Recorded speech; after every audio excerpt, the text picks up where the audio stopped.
morning. Welcome back to Planet Doug. Big day today on Planet Doug because I'm leaving Melaka. My bike is all packed up, putting on my cycling gloves. Just loading up the bike and I'm just drowning in sweat. Just putting the bags on the bike and setting up the GoPros. I'm already so hot and sweaty, I'm ready to go back to the hotel, check back in, take a cold shower. And yeah, the hotel is right here. I'm like 20 meters away and I'm ready for a cold shower already. But yeah, got my gloves on. Yeah, the gloves are kind of handy because my hands get so sweaty when I'm cycling from the heat, and then your hands like slip and slide all over the handlebars. So that's basically why I wear gloves. It's not because of the padding or anything like that. It's just to give a good grip on the handlebars, things like that. And I'm on my way to the small town, well, not really small, but the city of Muar. I've heard a lot of Malaysians pronounce it more as Muar, but I think a lot of English speakers would just look at that name and say kind of like Muar. Looks like an amazing place. From what I can tell, it's, in a way, you could think of it as a mini version of Melaka. And in fact, the history of the settlement there predates the Melaka Sultanate. So in fact, Muar is older in a way than the community here in Melaka. Certainly predates the Melaka Sultanate. And in fact, the founder of Melaka, I always have trouble with his name, Paramaswara, something like that. Anybody turning left here? I don't see any turn signals. Okay. He stayed in Muar for a while. When he came here from what we call Sumatra today and fled, there's a lot of fighting going on in his home kingdom, and he left. He was a prince, came over to the peninsula and was sort of moving up the coast, and I think he settled in Muar for a little while and then decided to move on and kept moving on up the coast and finally decided to settle down permanently here in Melaka, but he was in Muar first. Yeah, it's got a lot of special things about it. It's also a river town, which I think is pretty amazing. It's based on a long winding river, has a beautiful waterfront, beautiful parks as far as I can tell. It's known as, it's in Johor, by the way, so I'll be leaving Melaka and entering Johor when I get there. And it's known as the Royal City of Johor. And it is known as the Furniture City because it has a lot of large furniture manufacturing centers there. Yeah, so a lot going on though over there in Muar. It's the kind of place I could easily spend a week without breaking a sweat, but I won't be there that long, maybe 2 nights. We'll see how things work out. I don't have any kind of a reservation there, so I don't know where I'll be staying. Hopefully the holiday rush is over. And it won't be very difficult to find an affordable place to stay. Yeah, it's a very popular town for tourism, local tourism. Yeah, I've got to do this long detour here to head out of town. I want to go that way, but because of the one-way streets here, you often can't go the direction you want to go in. You got to go in a circle or something. Early this morning, when it was still dark, when I woke up, there was a lot of deep thunder. And hello. And the sky was black. It was really, really dark with rain clouds, thunderstorms. So there was a chance I wasn't going to make it out today. If it's pouring down rain, I don't set off in the rain. I look out the window and see rain. Well, I just turn over in bed and go back to sleep, or plug in my kettle and have another cup of coffee. But I decided to take a chance. I haven't heard thunder for a while, so hopefully there isn't a ton of rain today.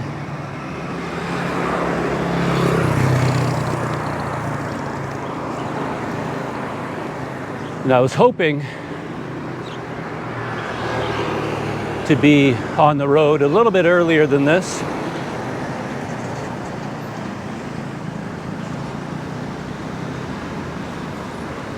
But it just took time to pack up, get organized. I thought I would be on the road just a little bit before dawn, but it's now after dawn. What time is it? About 7:30. I think the sun rises at 7. On my right is the St. John Hill with the St. John Fort up on top. So I'm riding by it right now. And we'll see how it works out, but my plan for today is to stay along the water as much as possible. The easiest way to go to Muar would be kind of like a highway, I guess. There's a good road that goes straight there, but it's kind of inland. As I talked about in a previous video, this part of the coast of Malaysia doesn't really have a road that follows the coast. It just can't, because there are so many rivers, large and small, mangrove swamps, flatlands, muddy river deltas. So if you tried to build a good highway or coastal road, man, you'd have to build a ton of bridges and causeways. So they moved the main road inland quite a bit. But on a bicycle, I can try to follow the coast, and I'll probably end up hitting barriers from time to time where I have to go inland around the river on a bridge and then back down to the river. Like keep going in and out, in and out. But we'll see how it works out. There looks to be a lot of interesting fishing harbors, fish farms, industry, residential areas all along the water.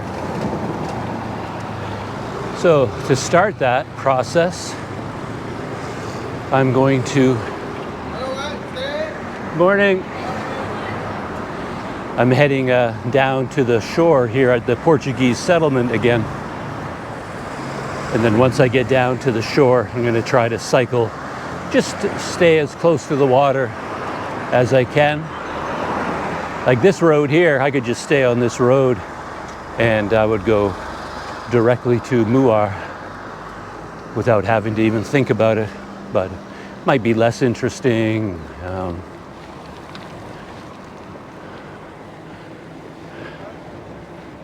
And a lot more traffic.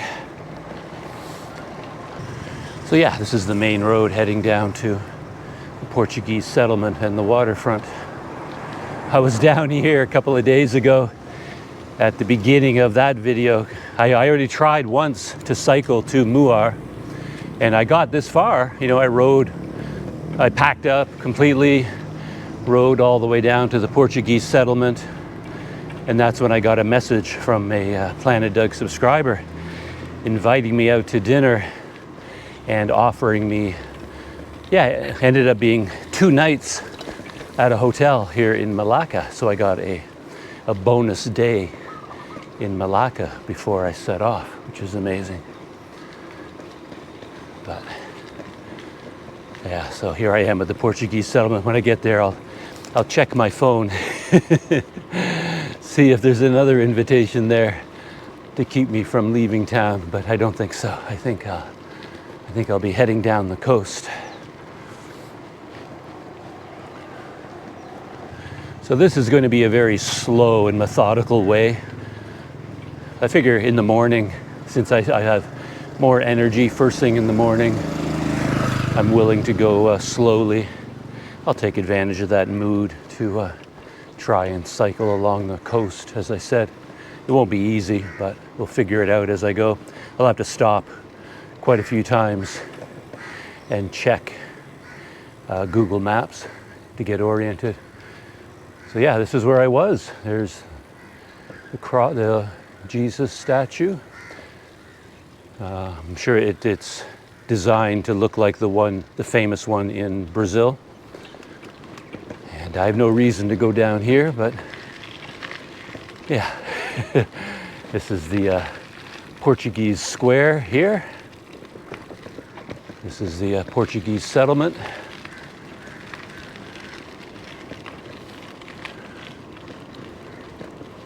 Very nice hotel right here.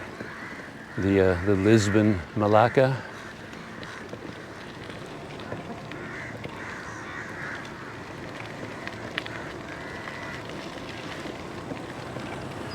And the original story, when I was here and my mystery benefactor contacted me, he thought it would be really, really easy because he just figured he could book a room for me in one of these buildings directly ahead of me on the 27th floor of that tower. So that's where I was going to stay, right there. And I don't know how far he got in the booking. I think he actually booked it and it was reserved in my name. But then he got a message saying, oh, a pipe has burst, and that whole section of the building was closed down. No water, no elevators, no electricity, kind of thing. And that that started us off on a road, a difficult one for him, trying to find a place for me to stay, because it was a holiday weekend. It was really busy. I didn't plan on getting off the bike, but I noticed that the water here looks different from the last time I was here. The tide has come way in. When I was here last time, yeah, there was no water here at all. And this was all mud flat, as far away, way out there. And that's when I shot the video of the mud skipper.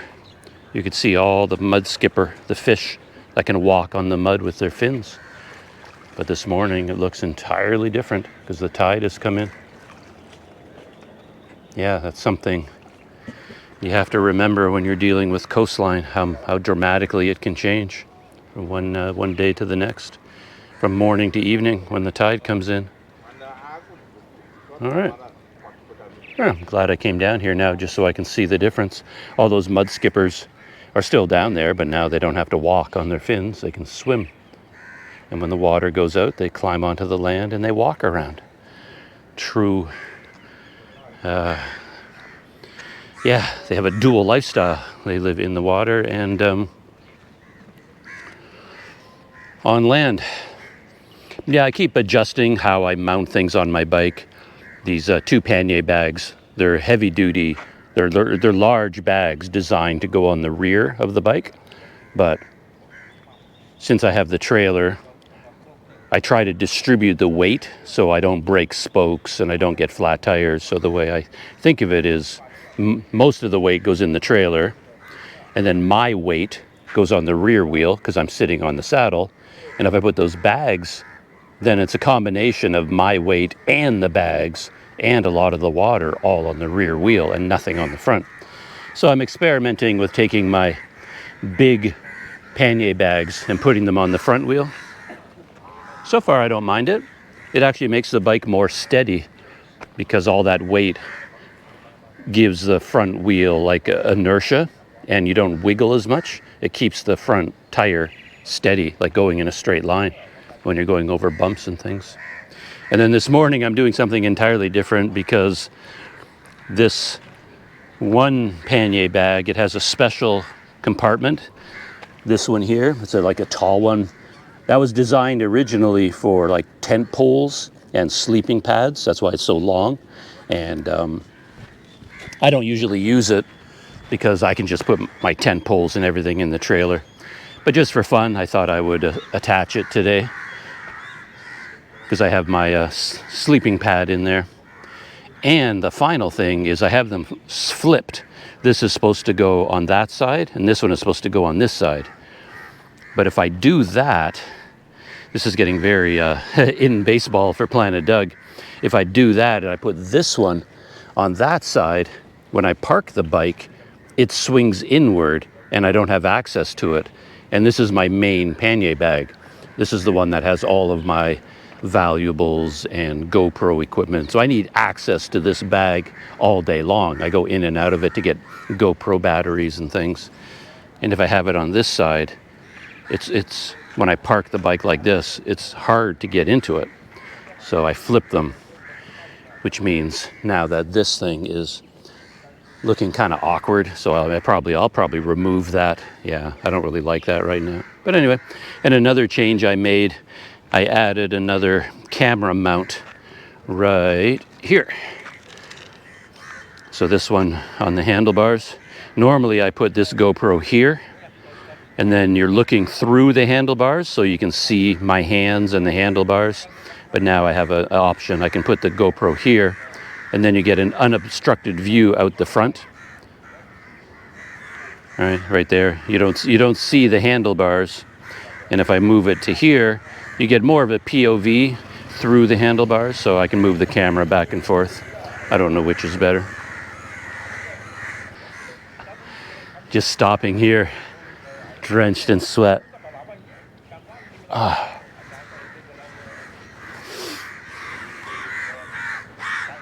Whew.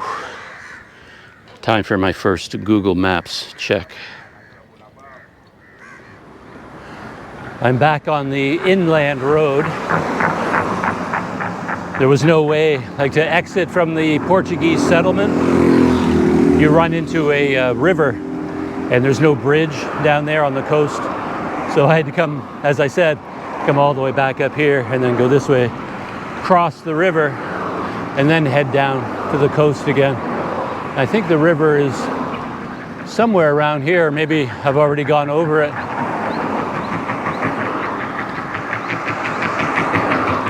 But if I stayed inland the whole way to Muar, I think this is basically what I would be looking at the entire way. So even though it's going to take a lot longer and be more difficult to try to follow the coast, I'm going to do that for a little while anyway, while I still have morning energy. I don't remember going over the river, but I think it's supposed to be here. Maybe it doesn't really exist this far inland anymore. So next intersection, maybe I can head down to the shore. It turned out I had to cross over 2 rivers before I could get back down to the shore, and there's one river right here, so I got to cross over.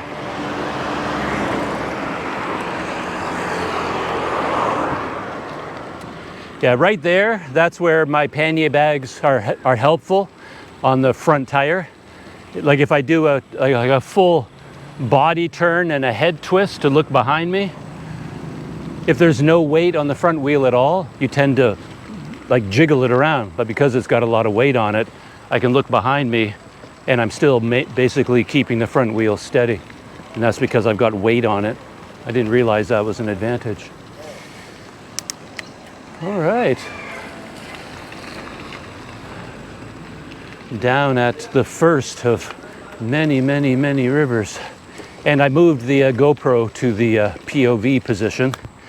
So right now you're looking through the front GoPro that goes through the handlebars, so you can sort of see a little bit of my hands, maybe, depending on the angle and the width.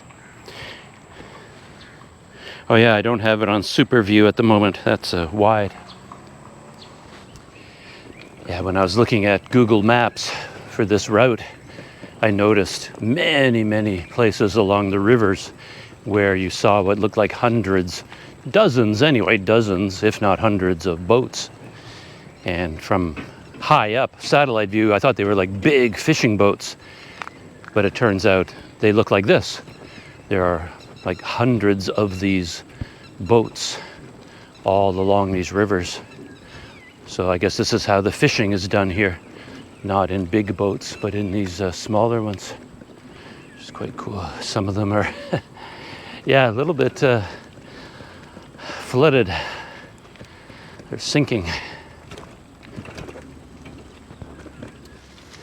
Yeah, one of the reasons I wanted to take this route rather than taking the main highway is sort of a nod to Malaysia's history, because for centuries, of course, there were no highways, there were no roads back in, 1500s, 1600s, 1700s, pick a century. The rivers were the highways of everybody back in those days, because there were no cars and there were no highways and no buses, things like that. So transportation was all done by a river, and the river was the road system of that day. So there was no way of traveling lengthwise up and down the peninsula inland, no road system. You basically had to go in and out by rivers. So it feels like trying to go along the coast and dealing with all these rivers that you run into is sort of apropos. Feels like it's part of Malaysia's history. Yeah, this landscape would have been far more difficult to traverse back in those days, before the modern era of roads, highways, and cars. Can you imagine trying to make your way through all of these muddy swamps and river deltas and mangroves? Yeah, you keep getting pushed out into the ocean. Anytime you try to go traveling, you're going to run into a river, and then your route is constantly going to be pushing you by boat back to the coast. That would have been the way to travel up Malaysia, not inland. It was all done by water through the river system and then along the coast. And of course, when people started settling down, building houses and all of that, they did it along the rivers. So that's where all the towns are, at the river mouths. Yeah, this is very nice. There's actually 2 rivers here, or this river is split into 2 channels, one on the left, one on my right. And all the houses here, they seem to have sort of a driveway that requires a bridge. That's very cool, like this one right here.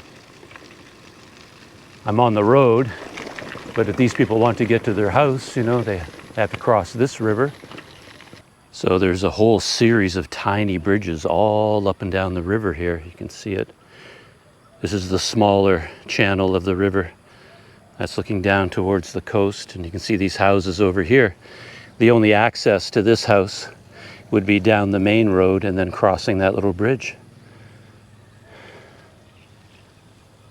There's a whole bunch more small bridges. So yeah, without bridges, nobody goes anywhere unless you have a boat. And I guess there's a small community here, but it's blocked by the river. So they had to build all these little bridges to get in and out. In so many places I've visited in my life, there's a certain irony in that I always find the coast, fish markets, fishing villages, fishing boats very interesting, but I don't eat seafood. So I just noticed this here. I thought maybe this would be part of some sort of a fish trap, but I don't think so. Well, maybe. Oh, maybe they build lobster cages here. There's heavy-duty cast iron frames there. And then they take this chicken wire and build their own little cages for catching crab and lobster and things like that. That's probably what's going on here.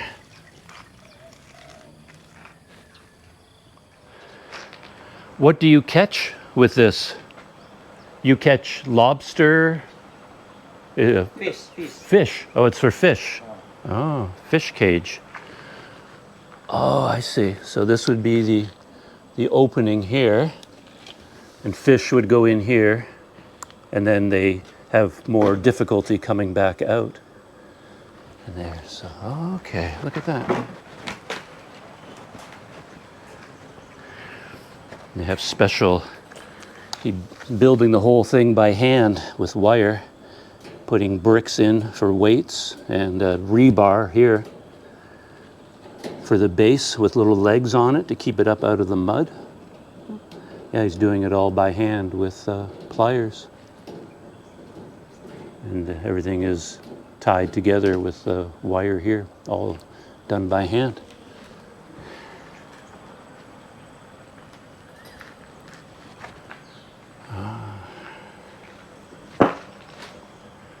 Oh yeah, there's a whole bunch of them here already completed.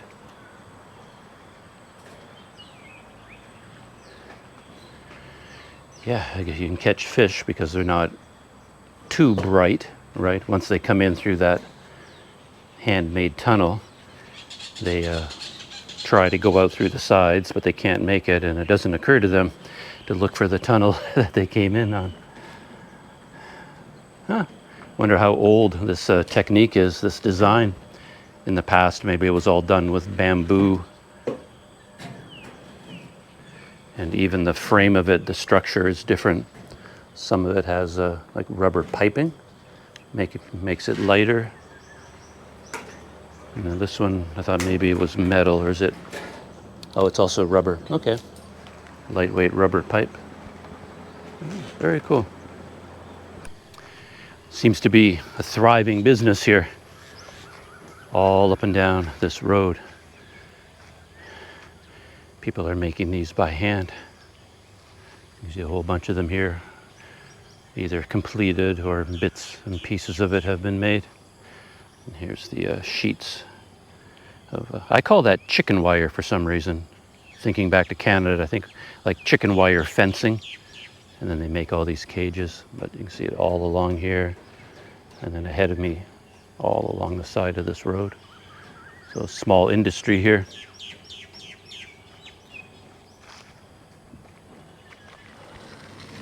I don't know, it's not looking good for following the coast.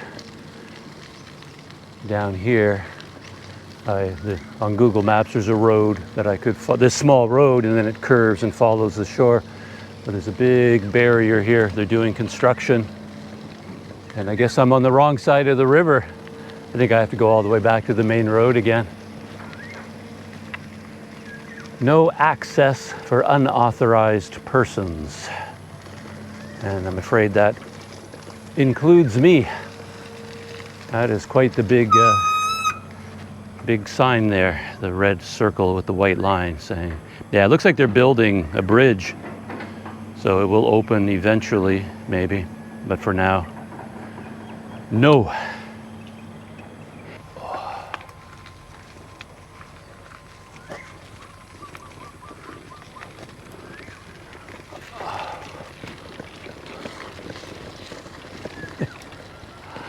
I didn't realize it, but there was a road on both sides of this river, and I went down the road on the wrong side. I'm supposed to be on the other side of this river, but it has multiple channels, so I just didn't know which way to go.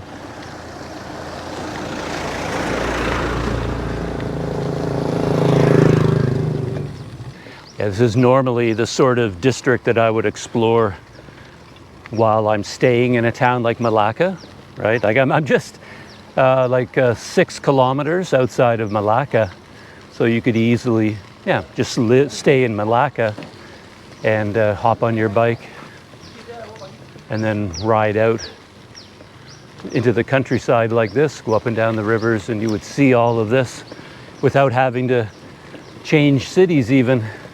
You could do something like this as a day trip.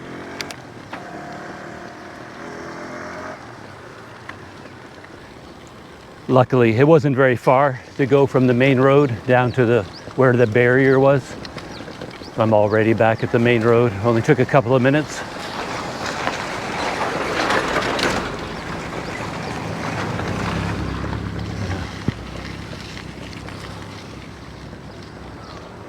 I end up being very curious about the daily lives of the people here, well, the men in particular, because you don't see women here in these like fishing villages.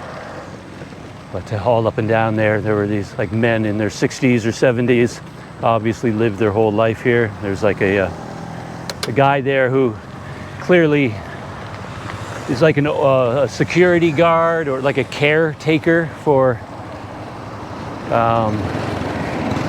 a dock area.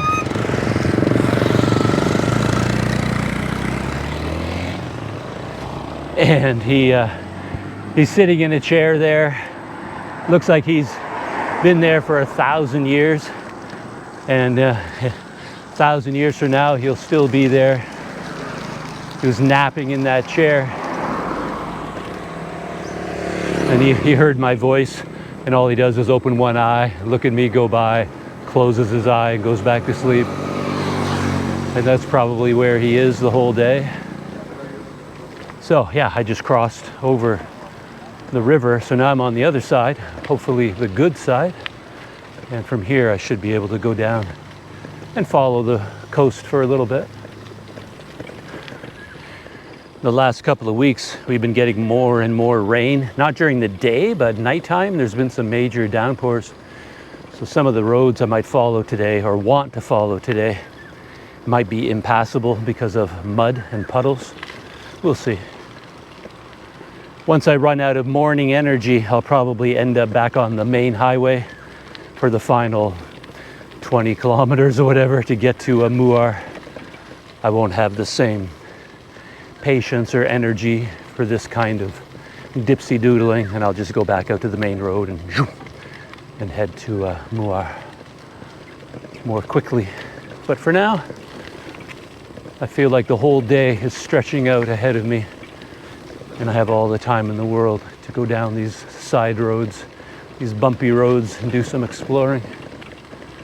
I love seeing all the small industries, how people make a living. Fishing, of course, making fish traps. Anything like that. On some other bike rides I've done recently, I would check out like a lumber yard. They're cutting trees and making wood for building houses. Things like that. If I see them, I like to pop in and check them out. Yeah. That was a good mistake though. It was a mistake to go down that road, because that was a dead end. But at least on that side, I got to see all of those fish cages and all the boats. On this side, there's nothing on this side. Just trees all along the river. Yeah, better choice following this road on this side of the river in terms of making progress. I'm down at the mouth of the river. The road I was following was on the other side for some reason. But yeah, I saw one fishing boat heading out into the strait already. And it looks like the road was going to curve here and follow the coast for a little while. We'll see if there's other interesting boat yards and things to check out along the way.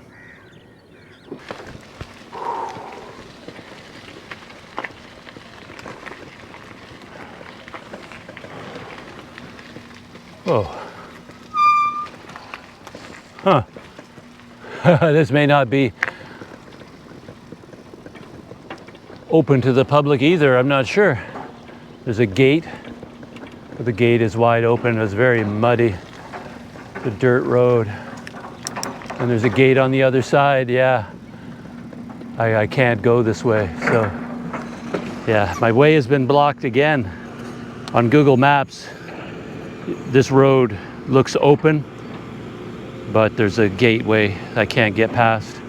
I can see from here there's a padlock on it. And there's a big boat building operation here. That's too bad. Got to turn around once more.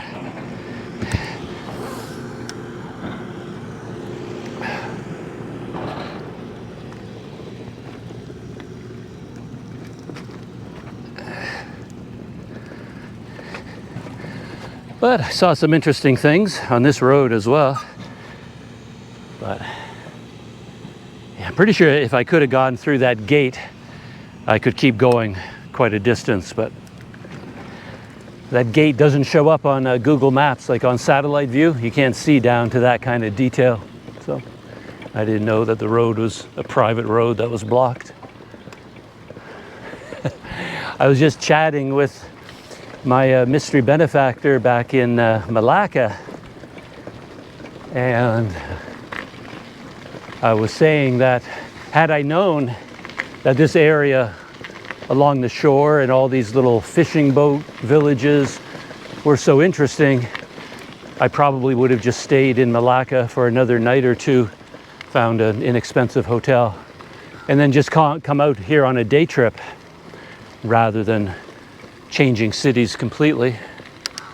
Might have been something interesting to do, like come out here as a day trip rather than a packing up and moving on. Yeah, it is always interesting when you're on a bicycle and you're communicating with people who have cars and motorcycles, because you can spend an entire day on a bike and it feels like you've gone 1,000 miles, right? You worked really hard and took 8 hours and you're tired and hot and sweaty and you feel like you've gone on this huge journey. Then you turn around and your friend in a car can be right behind you. Like they could wait until the very end of the day and then just hop on their car and they can zip to wherever you are within minutes. Hey, do you want to go get dinner? You know, because in a car you could drive the distance to Muar in, well, it's only 40 kilometers away by road. You could drive there, have breakfast, and drive back to Melaka. It's so close. I'm going to spend the entire day getting from Melaka to Muar, but a friend of mine in Melaka could hop in his car and come meet me for dinner. He could just drive there and he'd be there instantly. But of course, as I've talked about in the past, there are some differences where if you're in a car, chances are you wouldn't come down this tiny road. Because, yeah, why would you? And so you just end up taking little detours like this on a bicycle. You see a lot of interesting things that you can cover a lot more distance in a car, but on a bicycle, you tend to get a little bit more in touch with your surroundings, I think. All the things I've already seen this morning, and I've seen a whole bunch of big monitor lizards along the edge here, and they all dash into the water when they hear me coming. Yeah, so there's another road right over there. I'm going to try one more time. There's actually traffic on that road, but there's another waterway between me and that road. There's no way to get across here. I have to go all the way back to the main road again. Yeah, I thought maybe I could just pop across this dirt area, but it's got another a small creek over there. And that's the thing about rivers. When you're inland, you tend to think of them as a single river. That's all you see. But as you get closer and closer to a big lake or an ocean or the Melaka Strait where the river empties, it starts to branch out into a river delta with many, many, many, many different channels. And that's what I'm running into here.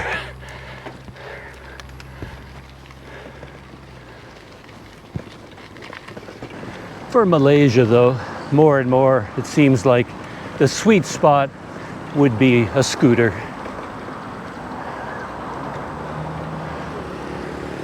That might really be the best way to travel around.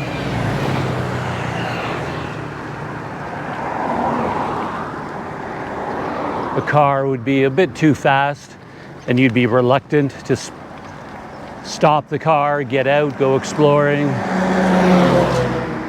You have to worry about, parking the car, things like that.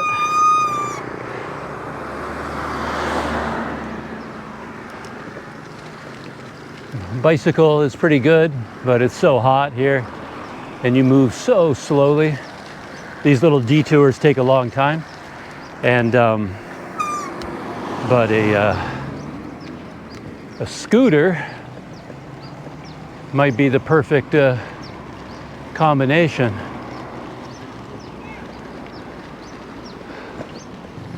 Wow, look at that, 7-Eleven.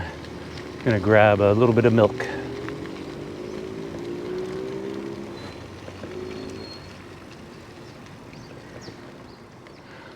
Yeah, I did stop at that 7-Eleven. It's funny, yeah, when you're on a bicycle, you certainly appreciate our dependence on liquids. You go in there thinking, I'll just grab a little carton of milk. But of course, I bought a liter of milk because it's a lot cheaper. And then, like per volume, when you buy it by the liter, you get a lot more milk per ringgit, basically. And then I'm holding that big, heavy liter of milk and thinking, now I have to carry, where am I going to put this liter of milk on my bike? Where am I going to store it? Because I have all these water bottles. But of course, I sat down at that little table in 7-Eleven and then the entire liter gone just like that. I know where to store it, right down here. I got a stomach. It's currently carrying a liter of milk, like my own built-in water bottle, milk container. So I'm in some sort of a residential area, and again, from Google Maps satellite view, it looked like there was a way to continue forward from here, but we'll see how far I can get. Yeah, another funny thing about being on a bicycle with your smartphone, I don't mount it or anything like that. I just keep it in my pocket. But one thing I've learned is if you have a fingerprint lock on your front screen and you put it into your pocket, you get so hot and sweaty. Like right now, my pants are just soaking wet already with sweat. And it tries to activate the fingerprint scanner. So if you put your phone in your pocket and the screen is touching the wet material, it triggers the fingerprint scanner, beep, beep, beep, over and over and over and again. And eventually you get locked out of your own phone because it looks like you tried the fingerprint scanner like 1,000 times. So you have to turn off the fingerprint scanner and just use the pin, because the pin doesn't get activated by screen pressure. So, yeah, okay. Yeah, there's a possibility this dirt road will follow the river, or not the river, but will follow the shoreline a little bit. There's actually, I'm heading towards another river, and this other river has a big fishing boat dock there with fish markets, fish restaurants, all that kind of stuff. So that's kind of what I have my eye on.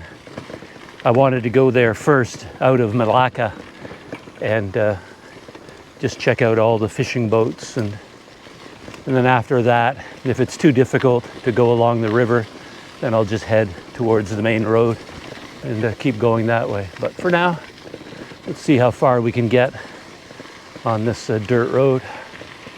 Yeah, they've built up residential suburbs over there. And hopefully my tires are up to this. About whatever, a couple months ago now, I bought brand new tires when I was in Seremban, because my old tires basically exploded. The tire walls had gotten so thin. But the only tires I could find were like basic city bike tires. So hopefully they don't bring on a lot of punctures. This is not looking good. Who knows? There's like a big metal fence ahead of me. But I might be able to continue alongside it. Yeah, you can see just how wet this whole area is. So I have to go left here, but just for fun, I'm just gonna go off in this direction just a little bit, because over here, this is where I tried to go before, and then I got blocked. There's all these shipyards here, and there was a private shipyard with a gate I couldn't get through. and that was off in this direction. So here you are, your own private beach outside of Melaka.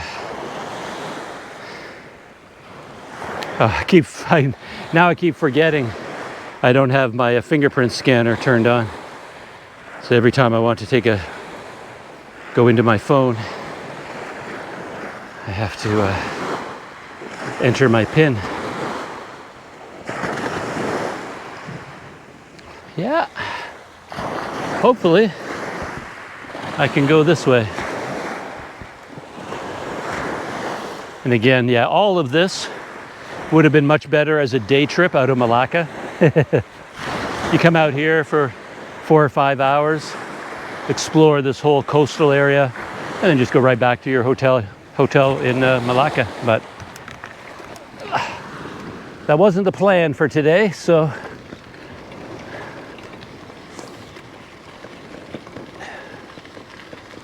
we'll see how the day unfolds. Yeah, my mystery benefactor was saying that if that makes sense, then why don't I just turn around and go straight back to Melaka? And I guess I may do that at the end of the day. If I spend the whole day exploring this area and I find I'm still just 10 kilometers away from Melaka, well, it makes a lot of sense just to turn around and go back there instead of continuing on to Muar. But we'll see how things go. So far, this Shoreline road, you wouldn't really want to do this in a nice car. Wow, this looks like some sort of a what would you call it? Gold mining kind of operation. It looks like a dredge.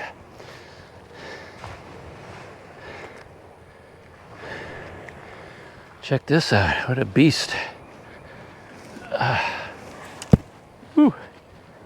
See that whole thing there? What in the world? Like some sort of a giant water wheel. And I have no idea what that could be used for, but yeah, it's got a giant conveyor belt, water wheels. Could be dredging like sand or gravel or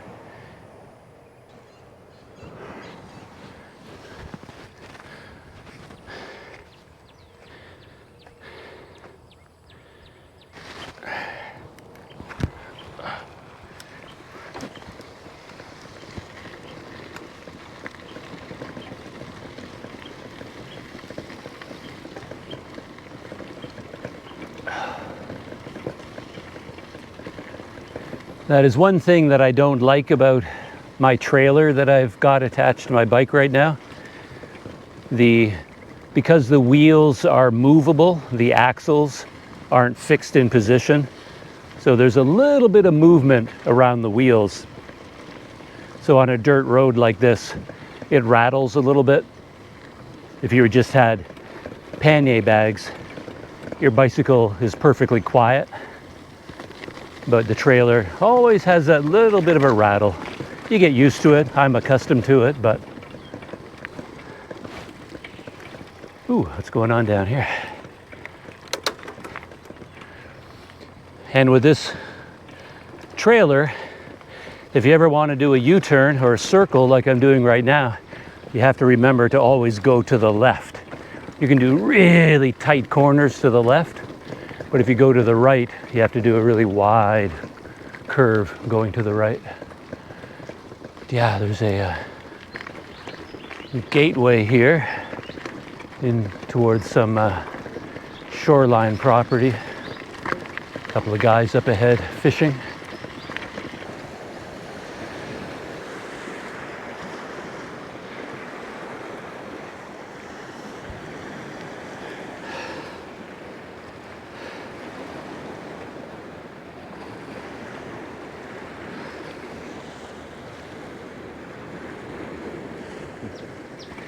So far so good on this road, but there's another gate here. At least on this side it's open. Doesn't look like it could be closed anymore, but it could be some sort of semi-private property. Don't really know. We'll see just how far we can go. I was just thinking about the American hobo who rode his bicycle. He rode from Melaka to Muar as well. And I remember he camped on the shore on the far side of Muar. Oh, this is, I was wondering what this was over here. And it's a cattle barn or shelter.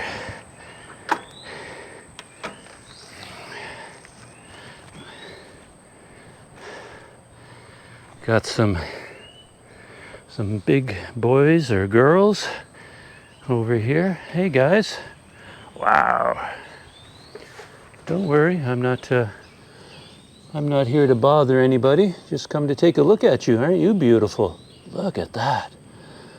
Size of those ears, man. Yeah, you are beautiful, aren't you? You're a cutie pie. You really are. 1, 2, 3, 4, 5, 6 in here.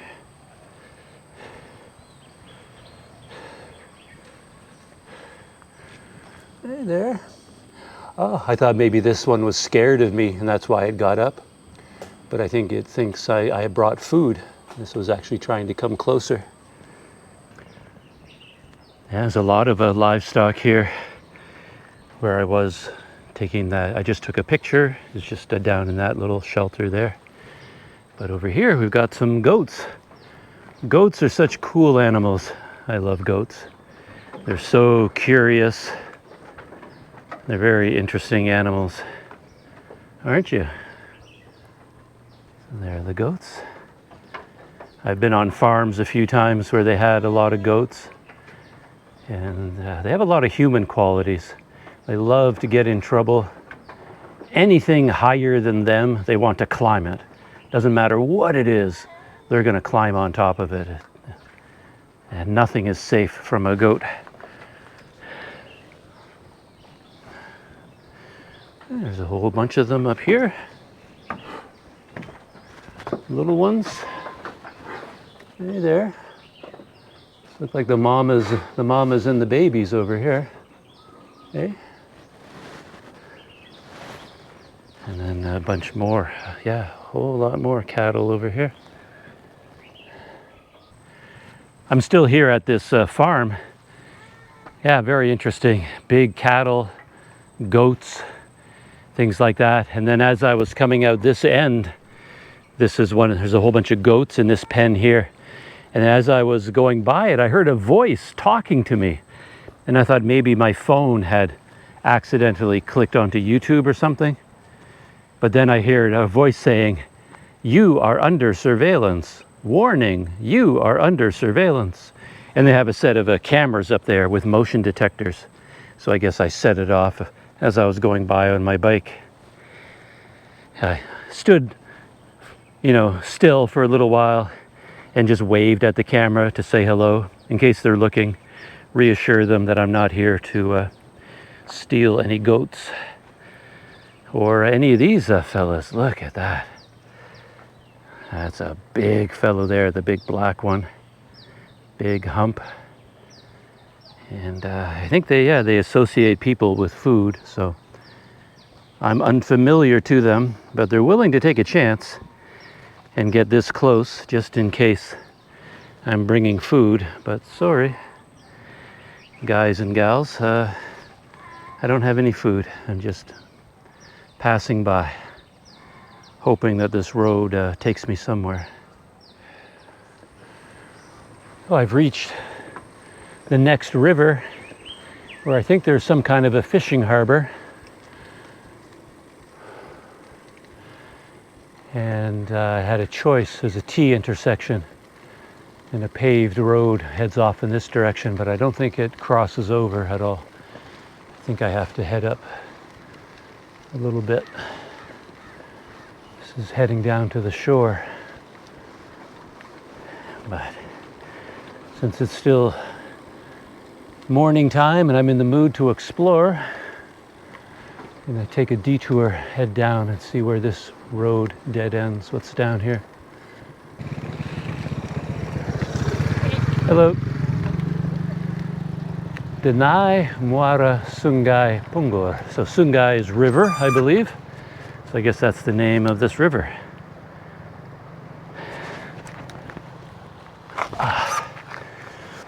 Yeah, this is feeling more and more like a day trip instead of a day-long city-to-city trip. There's just so many interesting things to check out in the countryside here near Melaka. Yeah, and I barely left. I mean, Melaka is like right around the corner. I've barely left. Yeah, there's a breakwater here in the mouth of the river flowing in, and then the fishing harbor is up here.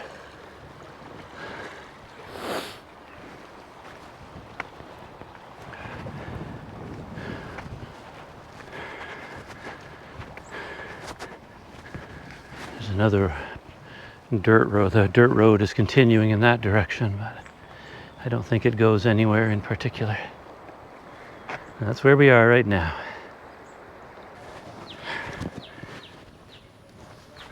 Oh.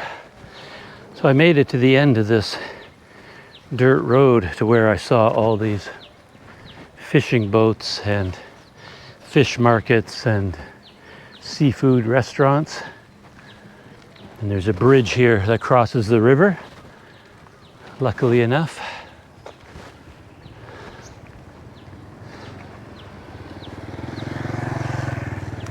And this is the bridge right here. I saw it from Google Maps, and I could tell it was like a sluice gate, like flood control. And you never know whether you're able to cross one of these or not. But this one is open, so I was able to cross. And over here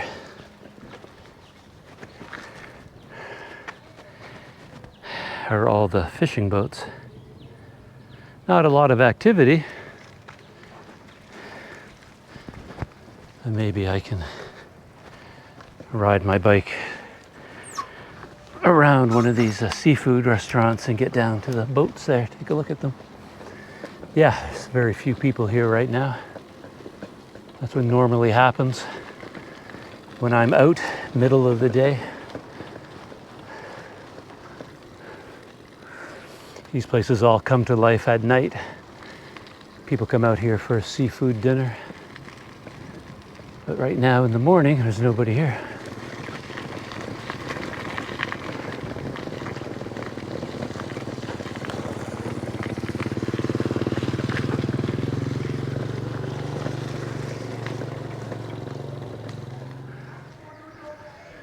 A group of men over there. I think they're playing a game.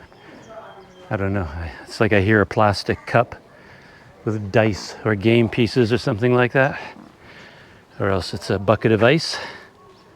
Yeah, there's no way to bring my bike here very easily. It's all jammed and crowded here, so I just got off my bike for a minute. Just wanted to walk along the river, take a look at all these boats. The noise I heard was a plastic bowl filled with checkers. So they have checkerboards embedded in the tables there.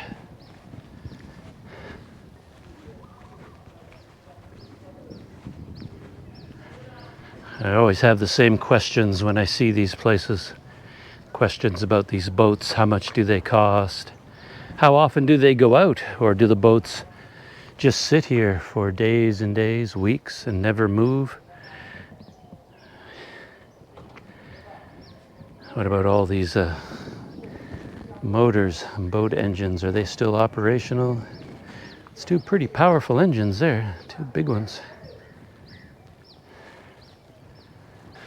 Yeah, I have trouble with my smartphone as well. When I keep it in my pocket these days, everything gets so wet. Something happens to the touch screen that it starts clicking all by itself, like ghost tapping. So I try to open my phone to do something, but the phone just starts clicking on buttons and clicking on windows at random. And it's really dangerous because I have no idea what it's doing. It could be making purchases on eBay by accident. It could sending messages by accident. I have no idea what it's doing. So Have to be very careful with my phone sometimes. Well, I'm not making much progress in terms of heading down the road. I went a short distance down the main road there. I think it's Highway 5 or something like that.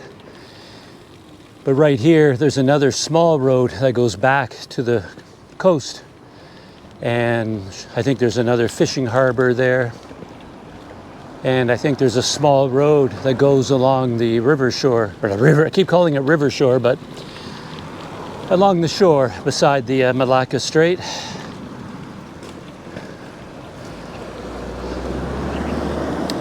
So that's where I'm heading right now.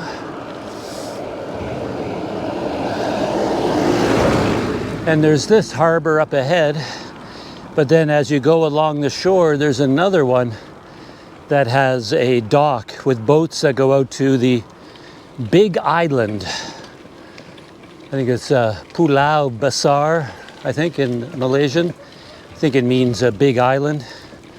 And I guess you could hire a boat to take you out to that island. That again, I was thinking that would have been a good day trip out of Melaka. If you just based yourself there and you had transportation, like a scooter or something. You could zoom out here, hop on a boat out to the island, and yeah, that would be a good day trip.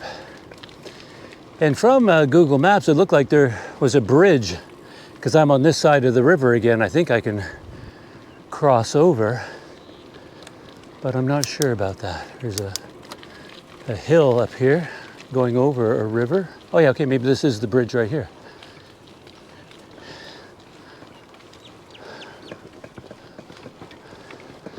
Very steep.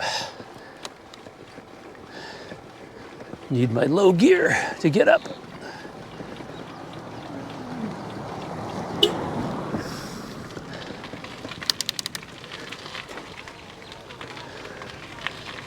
Yeah, I'm not sure what's going on here.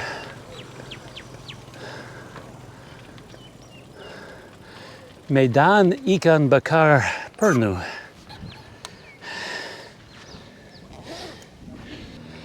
Yeah, at this rate, I'm never going to make it to Muar. I'm going way too slow.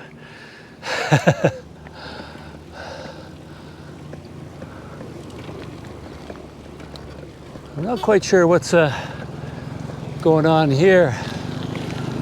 Some sort of a dock, but I think this is the, oh yeah, the river is over here where all the boats are.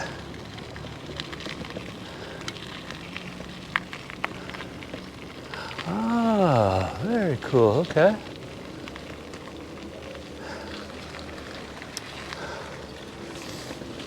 Ah, all right, let's go for a little stroll here. I'm still only 10 kilometers from Melaka.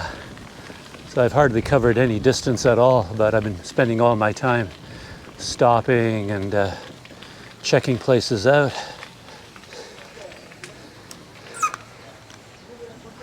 Whew. I'm pretty tired already though, just from the heat. And yeah, I could lie down right here. I could be done for the day right now. I'm pretty tired. It doesn't bode well for a guy on a bicycle to be this tired so soon. This is what I'm looking at, and that's why I decided to jump off the bike again, take a little stroll around. I saw this from satellite view on Google Maps. Looked pretty interesting. Might even be able to walk over that bridge over there. I'm just going to go for a short stroll down here, see what's going on. Another small issue is that I ran out of data for my smartphone. Yeah, this is a annoying thing. I have a Digi SIM card, and the Digi app, when you buy a data package that lasts 20 days or 10 days or whatever, it tells you exactly what hour your data expires, so you know exactly when to renew, buy more data. But they were bought out by Cellcom, or they merged with Cellcom, so now there's a new app, the Cellcom Digi app. And that app doesn't tell you when your data expires. It kind of gives you a day. Says like, you know, maybe on this day it expires. And I guess that day was today, and I didn't realize it. And yeah, suddenly my phone doesn't work anymore because I don't have any data. So for like booking hotel rooms, getting Google Maps directions, all that kind of stuff, it just doesn't work anymore. And the catch-22 is that in order to get Wi-Fi, I have to buy data. But the only way I can buy data is if I have Wi-Fi, right? So I'm in a catch-22. I have to wait until I get somewhere where I have a Wi-Fi signal, log on to public Wi-Fi, and then I'll be able to buy data. All right, look at this out. Check this out. Very cool place.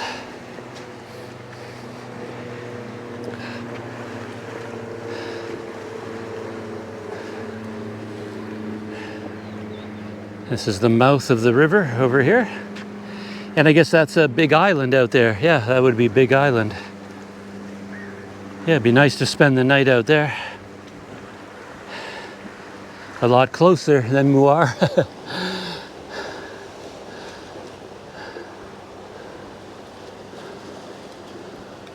Huh. Yeah, look at that big old wooden boat. Basically, looks like it's grounded there, sunk and resting on the bottom. And it looks like there's a trail on this side of the river. I wonder if I can ride my bike along the trail. Yeah, I think so. Yeah. So I guess I'll take my bike, go around. There's a bridge here, and then I can cycle along, just see where this trail goes. All right, beautiful. I have mobile data. I'm all dated up. I stopped at this dock here for a iced coffee. I think you can see the boats and the river over there. And I asked the woman serving the coffee if they had Wi-Fi. She said no. But then she said, oh, like, why do you need Wi-Fi? And I said, well, I need to buy data. And she offered her the hotspot from her personal. Hello. Good morning. It's from her personal smartphone. So I connected to her Wi-Fi hotspot just for 2 or 3 minutes while she was making my iced coffee. And then I bought a data package. I have 2,000 gigabytes of data, so more than enough. Yeah, and I met a family on the other side was getting out of a boat with all their luggage. So I got the impression that, oh, they must be coming from Big Island. So I asked them, and they says, yeah, they hired a local boat, one of these boats, to take them out to Big Island and back. And they said that, oh boy, this isn't so as easy as I thought. They said it cost 160 ringgit round trip.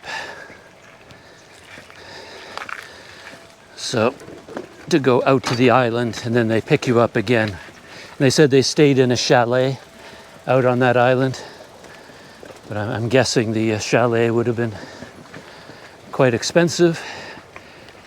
That's kind of how things work here. Whenever I look into homestays, I have this idea, oh, homestay in my mind is cheaper than a hotel.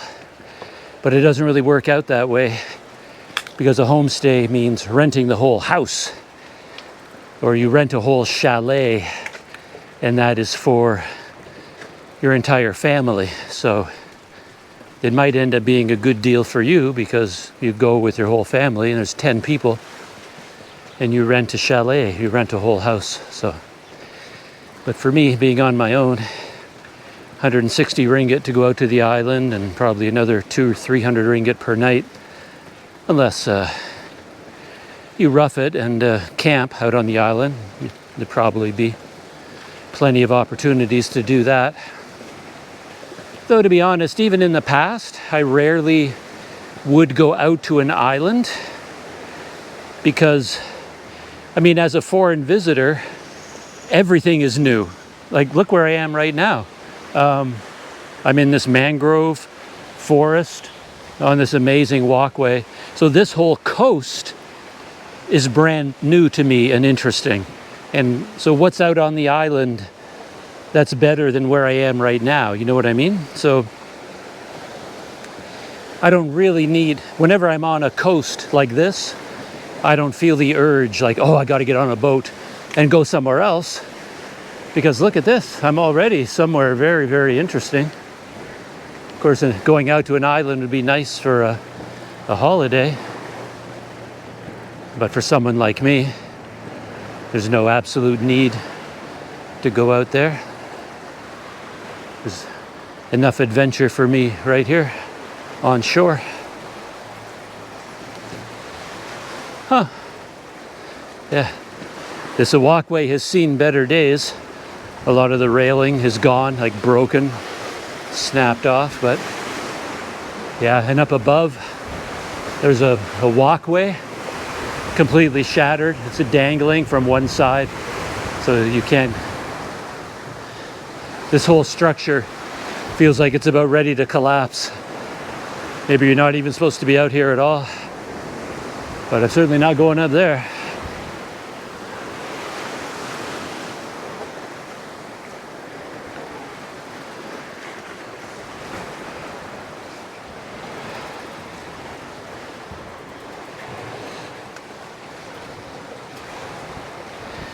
Here's the end of the walkway. It looks like, yeah, it used to continue. Yeah, you can see there's the other side of it over there. But right here, it just broke off. Everything just shattered. You can see all the pieces over there blown ashore. So yeah, who knows? Maybe this whole structure has been condemned. There's the upper floor. I don't know if it makes any sense to go up there. The cement part might be okay, but this part here, the wooden walkway, that's what I was talking about. It's completely, the cable on both sides is ripped apart. Wooden floor is all broken up. There's the island out there. Yeah, a big island. Yeah, if you lived in Melaka or had a place there, it would be kind of a no-brainer to go out to the island on a day trip someday. Rent a boat. Now, hopefully my bike is okay here. I don't want it to fall over here. It'll end up in the water. Yeah, I think this feels pretty solid. I think I can climb up here.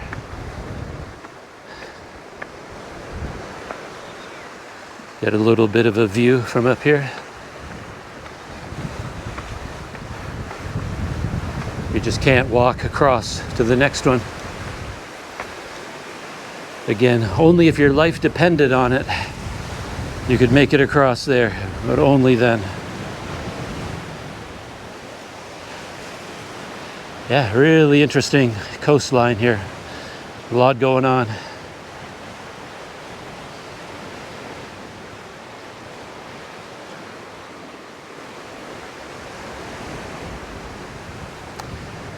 Yeah, I suppose this would be a good camping spot right here. Yeah, just camping right by this tower. A lot of wind though. You'd be putting up with a lot of wind off the water.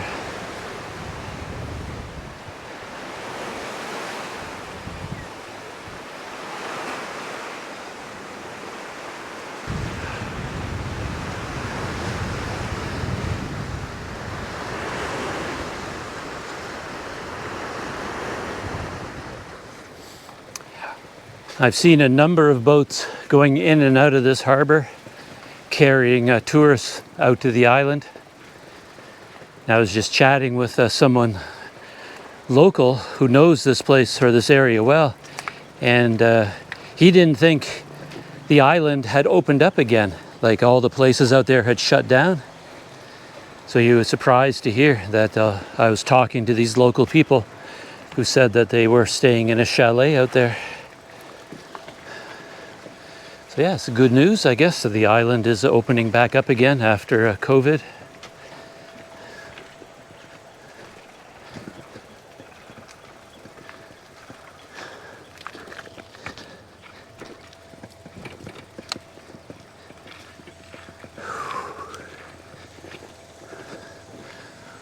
Well, I think it is time for sunglasses. I didn't even think of it till now. I can feel I'm squinting and squinting and squinting. Gotta give my eyes a rest. Oh yeah, there, that's better. Whew, here we go. Baseball cap and sunglasses for the midday sun.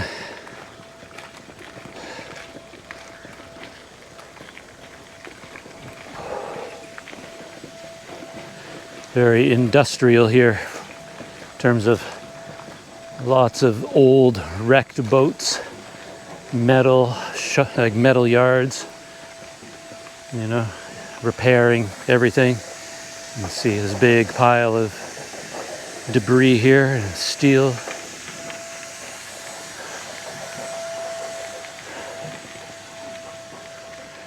Graveyard for boats and repair yards. They go hand in hand, of course.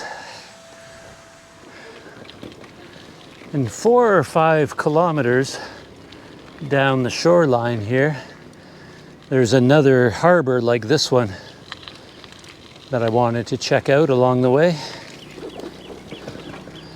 So I think I'm going to head off in this direction. So far it's a nice paved road, very quiet.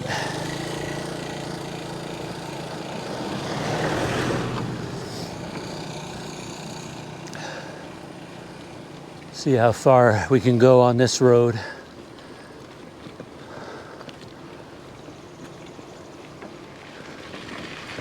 Beautiful ride along this road.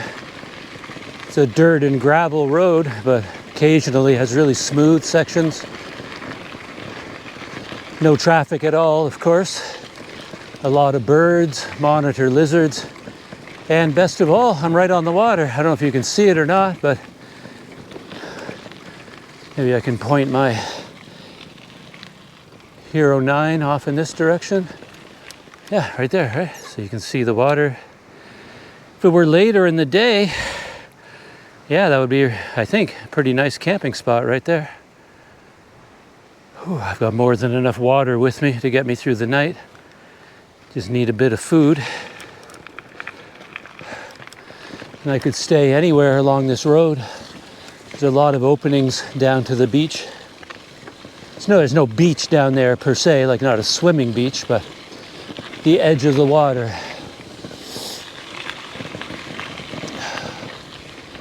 Nice cool breeze coming off the water. Yeah, there's a bunch of islands out there, big island and then some smaller ones.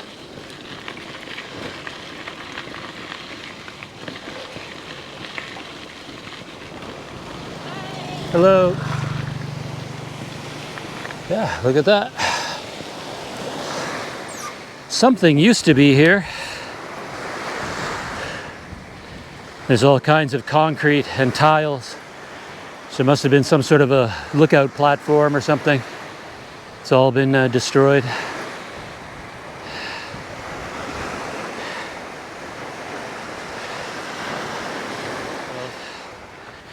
I hopped off the bike for a second.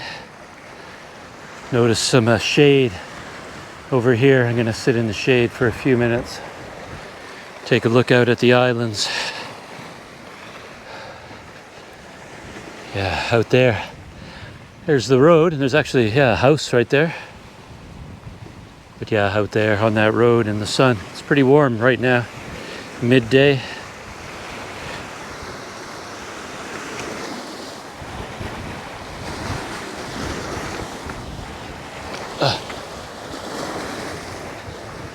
Yeah, nice and cool right here.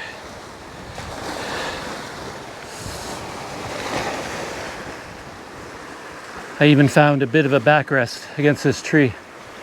It's not the most comfortable place in the world, but I'll rest here for a few minutes and let the wind cool me down. There's my view out over the Melaka Strait and the islands.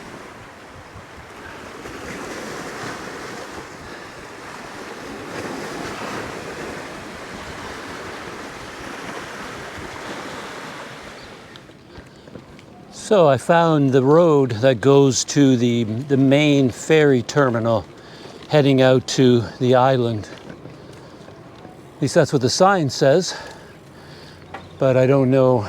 I have no idea what's going on here, whether there's actually a ferry or just local fishing boats that you can hire. But yeah, it looks like it used to be pretty busy here. There's like a big parking lot right in front of me. Parking for cars, buses, motorcycles. It says 2 ringgit per entry for a motorcycle. But I don't know if it's if anybody's here. Doesn't seem to be.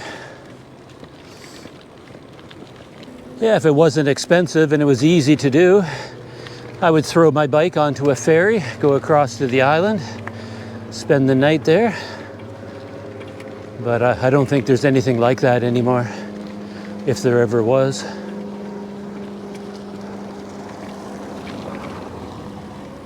Just heading out here to see what's going on down at the dock. Yeah, it's only 1 o'clock in the afternoon, so there's still plenty of daylight left, but I'm tired. All this stopping, walking around, taking pictures, taking video, getting off and on the bike, and I haven't cycled for a long time, so I'm actually feeling pretty tired. I'm not in the mood to ride all the way to Muar as I planned.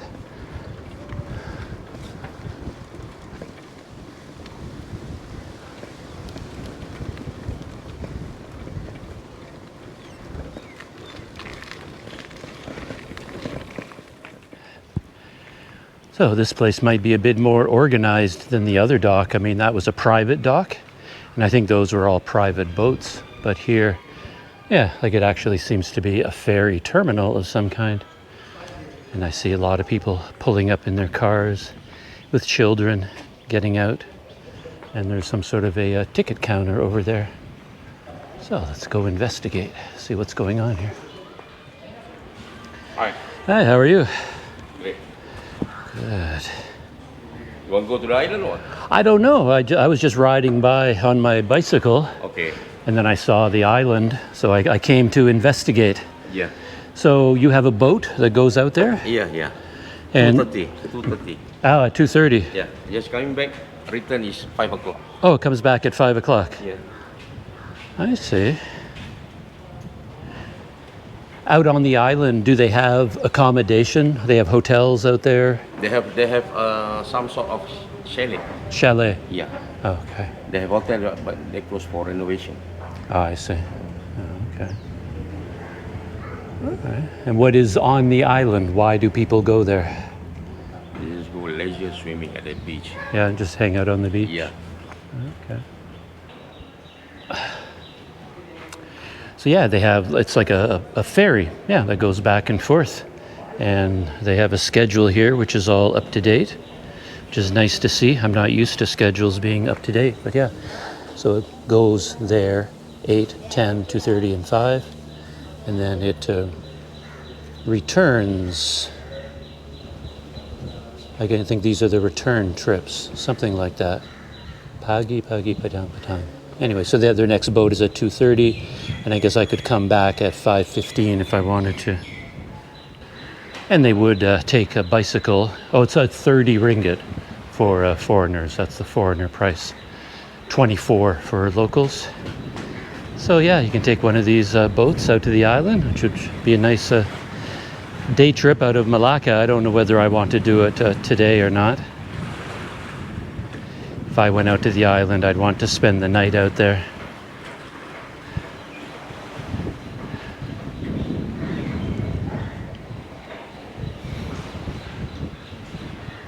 And here at the dock, they have a little restaurant.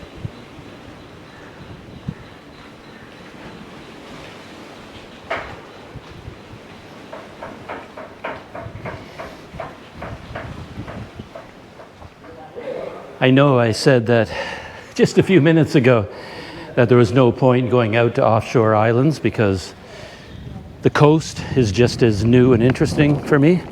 But it turns out that this ferry just goes back and forth quite frequently, and it costs 30 ringgit round trip. So at that other dock, it was 180 ringgit round trip. But I guess that must have been a private charter, a private boat. But this is more like a, you can see what it looks like. Private boat here, not a public boat, I mean. It's got a ferry terminal right there. Oh no, I guess that's not the one we're taking. We're getting on a smaller one. And for better or worse, I decided to hop on. I can head out to the island, and then the last ferry back is 5 o'clock. So I just have to get back. The latest I'll be back is like 5:15, 5:30. And then I'll just have to figure out where I'm spending the night. So taking a little bit of a risk if it's pouring rain when I get back here, because I don't think I'll be able to make it to Muar before dark. It's still another 35 kilometers from here, and I won't be in the mood to ride that far. So I'll probably either head straight back to Melaka or try to pitch my tent somewhere around here.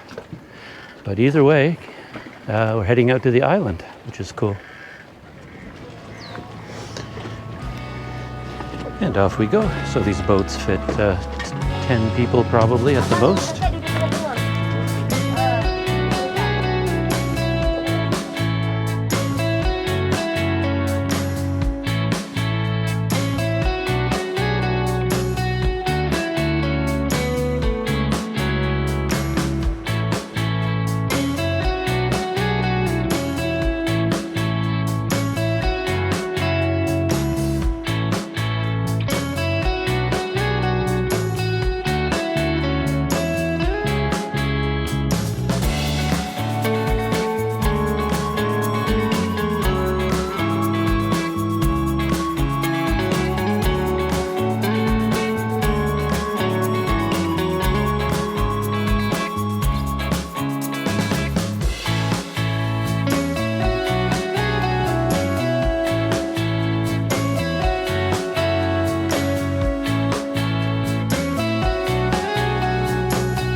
Oh ya. Tak mana pantai. Pantai. Boleh ya? Adik ni. Number kau apa? Nanti jangan ferry terus sini nanti ya. Ferry 25 terus sini. Oh ya. Mana? Saya tunggu budak. Ha? Hey.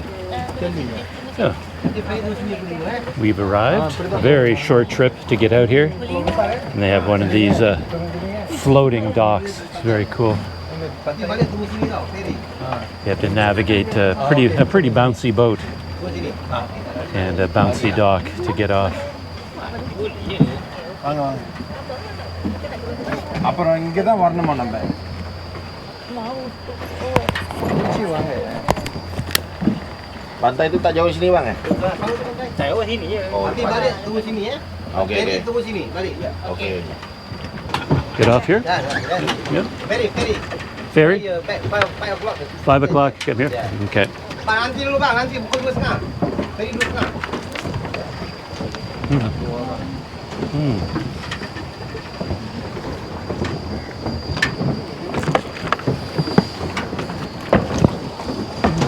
Okay. So you aren't getting off here? Ah, okay. Okay. So there goes my boat, and I don't really know why. Some people got off here, but some didn't, and I'm not sure why. I think I got off at the wrong place. I spoke to the driver of the boat, like, is this where I get off? And he said, yeah, you get off here. But I have a feeling I wasn't supposed to, because now I asked them where are they going, and they said, oh, we're going to the beach. And I said, oh, that's where I thought I was going. Anyway, I am somewhere. I don't know where. Got to be very careful. I've never been on a floating dock before, so this is very unusual. I can see a lot of people having trouble with this thing. Even as I'm walking around, I can feel it, like I might just get tossed. Oh, so they're going right over there. There's the beach. So I don't see what the difference is. I can run and beat them to the beach. But yeah, I'm walking along here with all of my camera gear, smartphones, everything. You get too close to that edge, yeah, you're going into the drink. So this is very cool. So yeah, I don't know why you would get off here as opposed to the beach. Maybe the people that got off here, they did seem to have suitcases. So I think this is maybe where, okay, this is like maybe a resort or a hotel. So yeah, there's my boat right there. You know, they've stopped at the beach, and I'll just walk straight down there. But my dog DNA tells me I can't just arrive at a dock and walk away. I have to explore. I've got to go for a little trot down to the end of the dock, see what's here, walk around in a circle.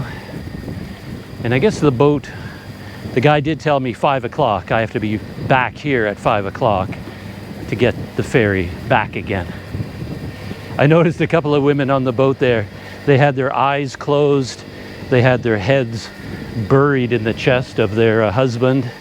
And yeah, they were not very happy to be on a boat, that is for sure.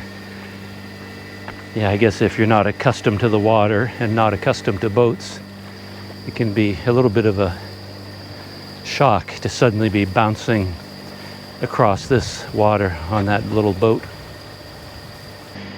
So I have a couple of hours basically to walk around. I brought started as a liter and a half of water. It's already down to 3/4 of a liter. I assumed I'd be able to buy drinks out here. I didn't have a whole lot of time to think about what I wanted to do. When I showed up, I was trying to decide about coming out to the island or not, and I thought about bringing my bike out here with me, my bike and trailer, and then I could spend the night out here on the island, but I wasn't sure if that was really possible.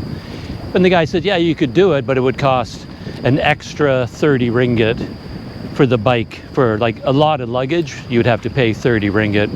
And I just packed it up and left it locked up down at the dock. I think that was the best thing to do.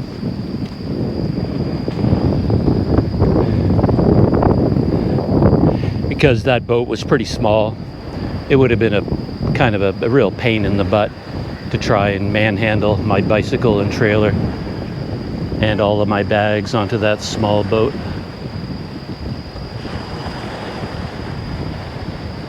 And once you come out here and you say you want to go camping, they'll probably call it glamping, and charge you 200 ringgit to set up a tent.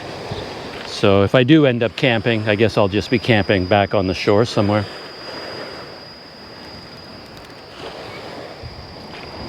But yeah, I don't really know anything at all about this island, so we are here to find out what's here. What do you do when you come to this island?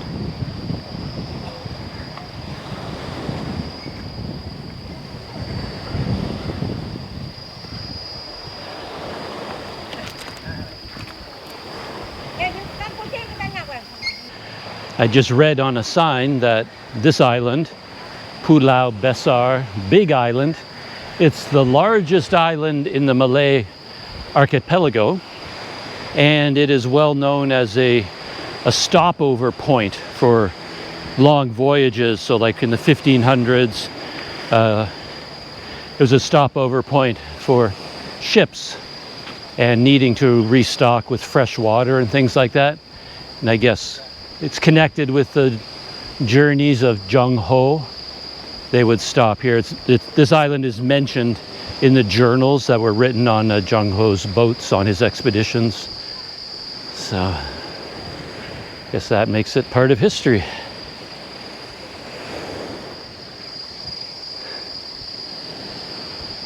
There's probably hiking trails, things like that.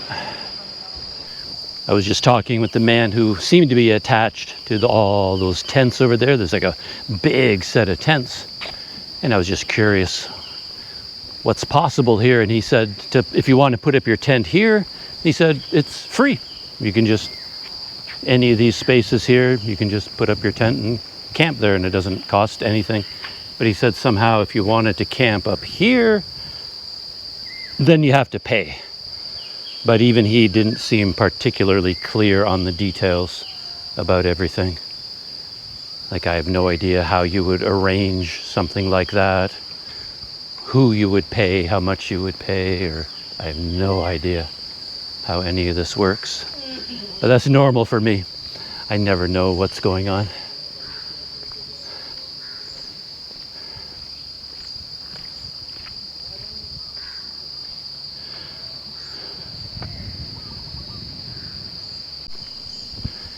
The boardwalk over here looks pretty nice. You can see some of the other islands.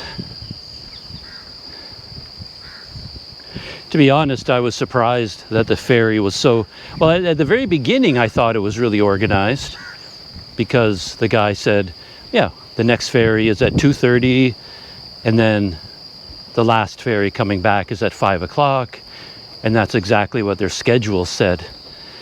But then when I said, yeah, I would like to go, and I was going to buy a ticket, suddenly it was, okay, the boat's here now, and it was 1:30. And he says, no, you can get on this boat right now. And I says, well, I'm not ready yet. I have to go to my bicycle, make sure it's secure. I have to kind of repack a little bit to, to sort through my gear. So I bring stuff out to the island that I need. Like I can't go right this second.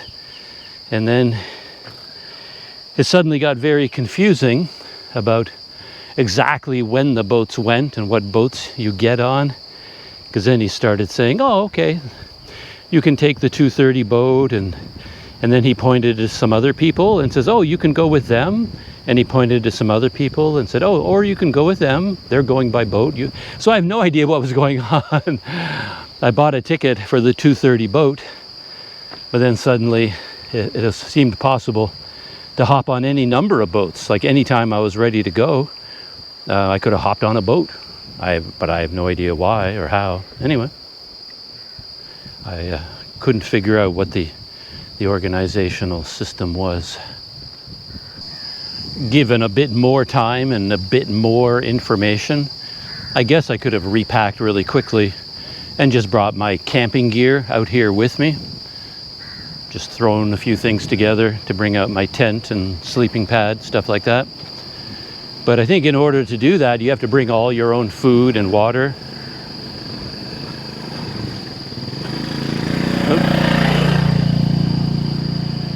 I don't see anything out here. I don't see any restaurants or cafes.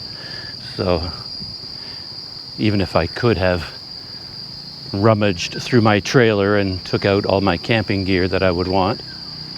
Still really wouldn't have worked out because I didn't know that you could camp here for free. And yeah, I don't have any food in my bags, so I don't have any food at all. It's another one of these situations, I run into it all the time, where local people just know everything. They just seem to, just through osmosis, they know all the details about everything. And then when I try to ask my questions, how exactly does this work? And when does it go? And how much? And then it's very hard to track down that information for me. Slowly getting the lay of the land. This trail that I started walking along seems to go off in quite a long ways. And I passed one place that appeared to be open, that had chalets, like little cabins basically, and I see some more cabins up here. On my way back, I'll stop and ask them how much it costs to stay in one of those cabins. I don't think you're going to get a lot of luxuries out here. Air conditioning and Wi-Fi, things like that. Though I have a data connection, I just realized I'm chatting with people on WhatsApp and sending photos. And for me to do that, yeah, I have to have some sort of a mobile data connection. So they do have internet out here.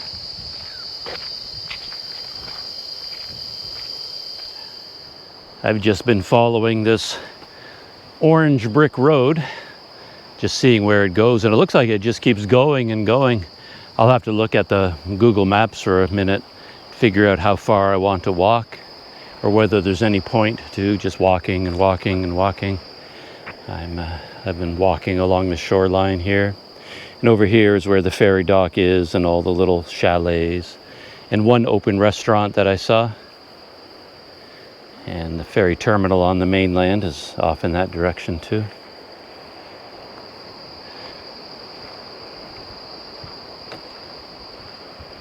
I did see a bunch of signs saying no swimming. So apparently there's some danger here in terms of the water. I mean, on this side anyway, it's all kind of mud flats. Out there the water looks better, but it'd be quite an effort to get out that far. So I don't know if people come out here for the beaches to go swimming. There might be some nice beaches around the island, but I'm not sure. And of course there's all the usual signs about things you can't do, indecent behavior. There was a sign that said no indecent attire, and they showed a very, very modest one-piece women's bathing suit as the example of what's considered not modest enough. So that basically means no swimsuits at all. You'd have to go into the water in your clothing, according to that sign. And here we've got some "you can't do this" sign. Anyway, I guess that means no hunting, no fishing, which makes sense.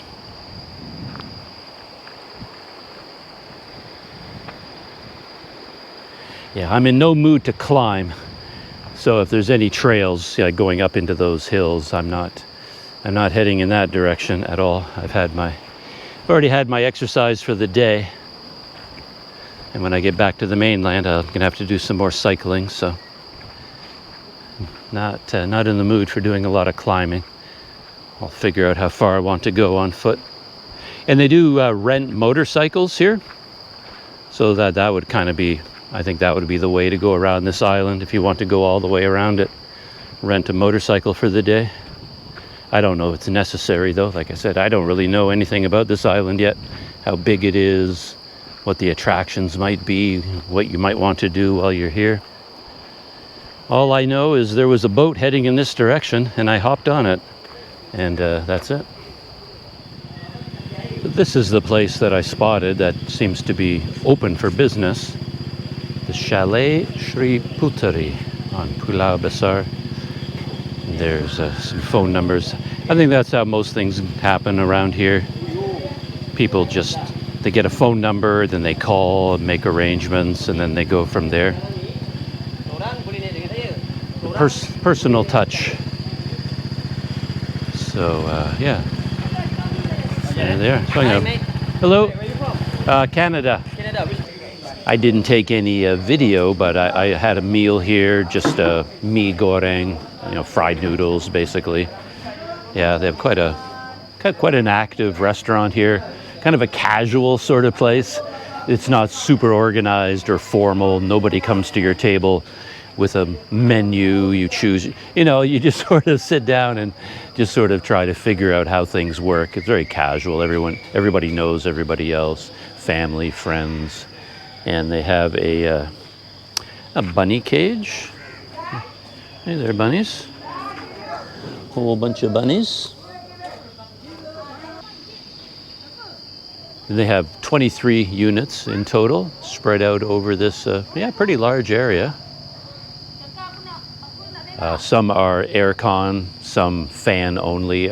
She said it was 180 ringgit per night for an aircon unit like this one. Yeah, this one has an air conditioner. And then about 150 or something like that for fan only. And then she did say they had single units. So I'm guessing this up here might be singles. Though I don't imagine there's a huge demand for them, but maybe there is. And she said they cost 100 ringgit per night for a single. So one person on their own could stay here. Though I get the impression that they're really busy, like they're fully booked. So you would have to contact them at their WhatsApp number and make a reservation in advance. You could just show up and see if they have one available, but it's probably best to WhatsApp them in advance. But yeah, this is the place. I thought I had escaped from Melaka. Well, escaped isn't the right word. I thought I had left Melaka, but actually I'm going back to Melaka now. Yeah, turns out today is more of a day trip than going to another city trip. I spent so much time checking out all the fishing harbors and all the boats and all the sites, and then coming out here to this island, Pulau Besar, that I'm just outside of Melaka. Oddly enough, you can see the city right there. That's where I left from. You can see all of the skyscrapers there. So there's Melaka. My original idea, of course, when I left this morning, was to go to Muar. But Muar is still quite a long ways in that direction. So I can't really cycle there before dark. So I thought, well, since I'm only 15 kilometers away from my starting point, the easiest thing to do is take the ferry back to the Jeti and then just zoop. Don't dawdle, don't stop off anywhere, don't go exploring, just 15 kilometers straight riding right back to Melaka, and then check into the Makota Vibe Inn, my low budget hotel there. So that's the plan now. I'm just out on the dock waiting for the boat to come. It's supposed to be here at 5:15. Hopefully this works out. Though it looks like there's going to be a lot of people to get on the boat. So who knows, I may end up causing myself even more trouble by waiting for this boat and then turning out that there isn't any room on the boat and we have to wait for the next boat or something. I don't know. Looks like a lot of people are showing up. And these boats don't carry a lot of people. Anyway, we'll see how it goes. I've already booked a room back in Melaka anyway, so I don't really have a choice. That's what I'm committed to now.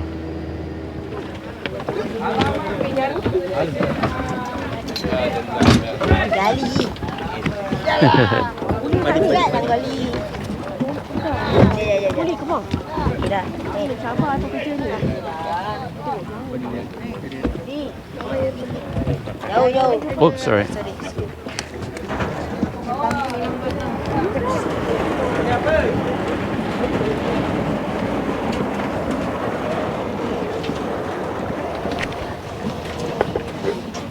Beg kuning tu jangan naik beg kuning tolong Do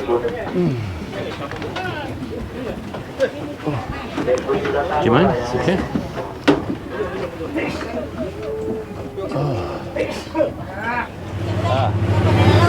So the boat, I was worried for a while that the boat wasn't going to come. It was scheduled for like 5 or 5:15, and since I changed my plans and I want to go back to Melaka, if there was like an hour delay or something, that means I'm cycling in the dark. So I was pretty happy when the boat showed up. But the funny thing is, like, there was like no organization about the number of people that were showing up to get on the boat, how big the boat was going to be, could it fit all of us.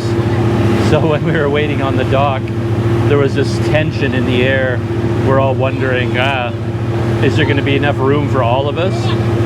So by the time the boat did show up, there was quite a rush to get onto the boat to make sure you found a space on the boat. But they managed to put everybody on. You can see behind me. It's every seat is taken, and I think there's Melaka over there. So yeah, my seatmate was pointing out I'm ignoring the nice view out the window. But yeah, that's where I'm heading tonight, back to Melaka. Crazy that the buildings are so clear, even from 15 kilometers away.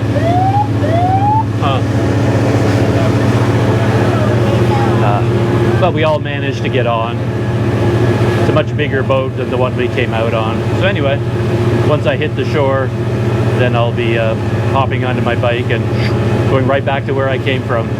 Kind of funny. Back to Melaka.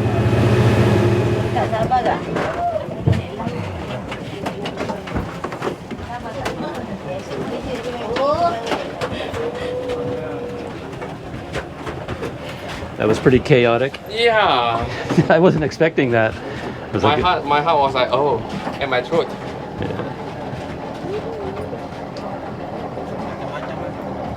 Itulah. Salah nih kalau ketangkap.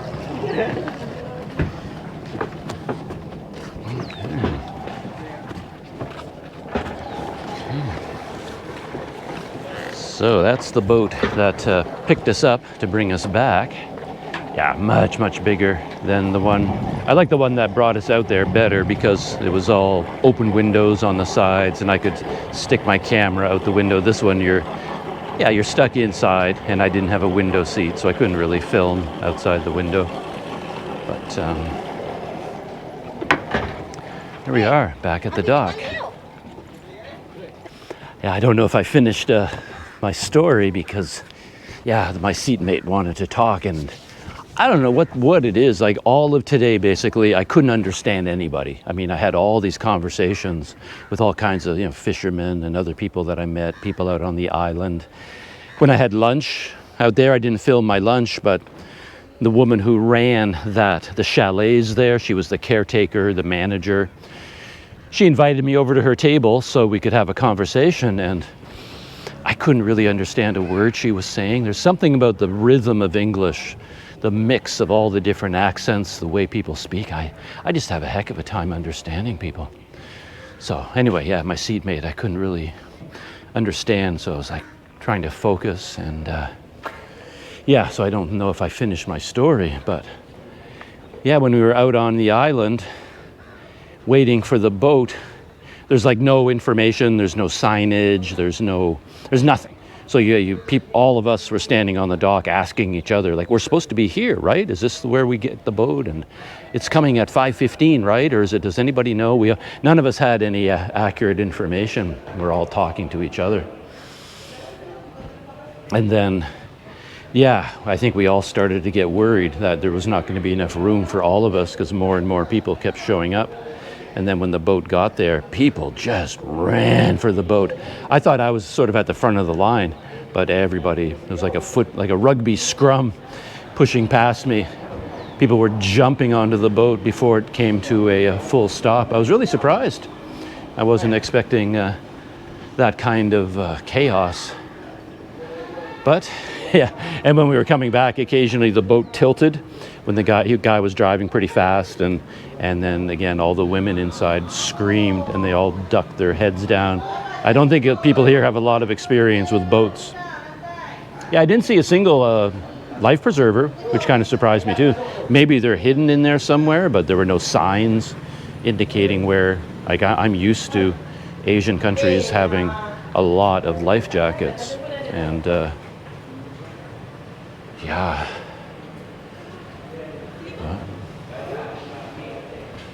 Anyway, here's the beast, and yeah, I'm about to jump on it and head straight back to Melaka, where I started this morning. Just mentally, don't think of this as a failure of a day. Think of it as turning a travel day into a day trip day. So basically, I just packed up, and now I'm heading back to where I started from. Anyway, I better quit babbling and hit the road. I'm outside of the Jeti, the ferry terminal building. There's my bike ready to go. Took a while to change over from knapsack walking around the island life to being back on the bicycle life. But I just wanted to come over here and capture this scene on video a little bit with Malaka's skyscrapers down there, the sun in the sky. And yeah, I think I have plenty of time to get back there before the sun drops below the horizon. I think we're okay. More challenging is batteries. Yeah, my GoPros just chew through the batteries. And then today, for some reason, I kept forgetting to turn them off. I think my brain was so preoccupied with so many other things going on that I kept forgetting to shut off the GoPro after I'd done recording whatever it was I wanted to record. So I drained batteries.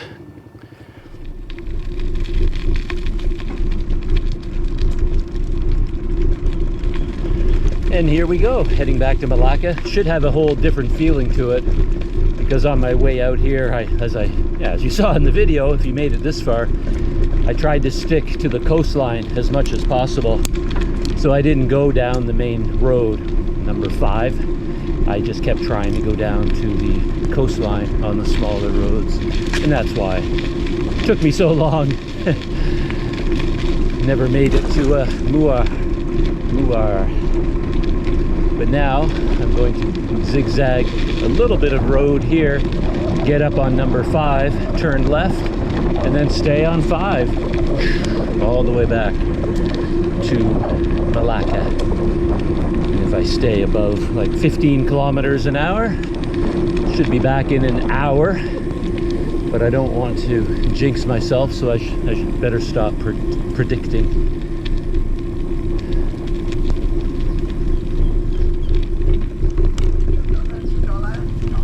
Yeah. $2. 2 ringgit. Yes. Where do you come from? Canada. Oh, Canada, very good. Yeah. Thank you. Here. Thank you, sir. You're welcome. Good luck. Thank you. Canada. Canada, very good. I need good luck. I know you. Thank you. You very good.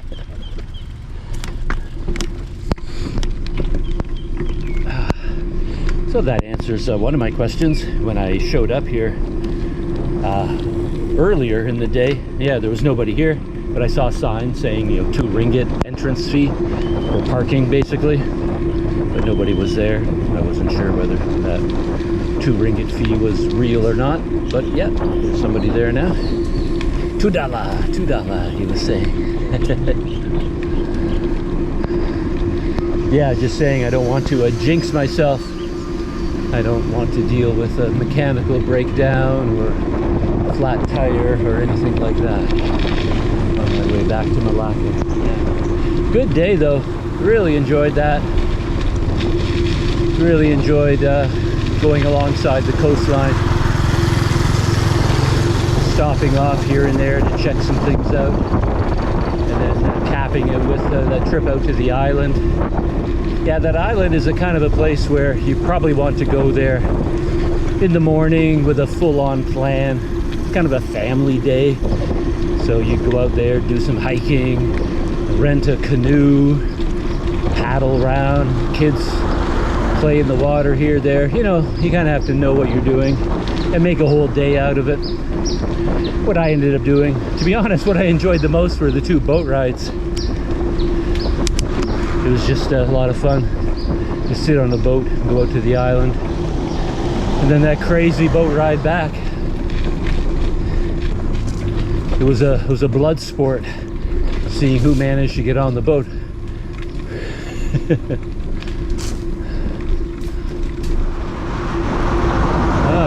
I didn't anticipate that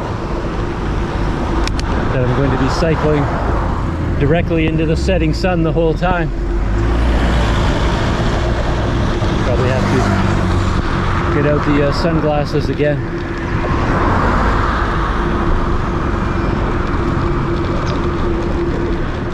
So I'm on 5, heading back to Melaka, and I don't imagine anything particularly amazing is going to happen, and I don't think I'm going to have a whole lot to say, and I'm running out of battery power, so I think I can safely conclude the video here. Yeah, as I said, I really enjoyed the day. Would have been nice, I guess, to end it in Muar instead of backtracking, but this is how things turned out. I don't really mind. Part of the reason I made this decision is that I realized I'm going to need a full day to edit the video. So even if I went on to Muar, I'll spend all day tomorrow just in my hotel room editing video anyway. So it doesn't really matter whether I'm in Muar or in Kuala Lumpur, or in Melaka.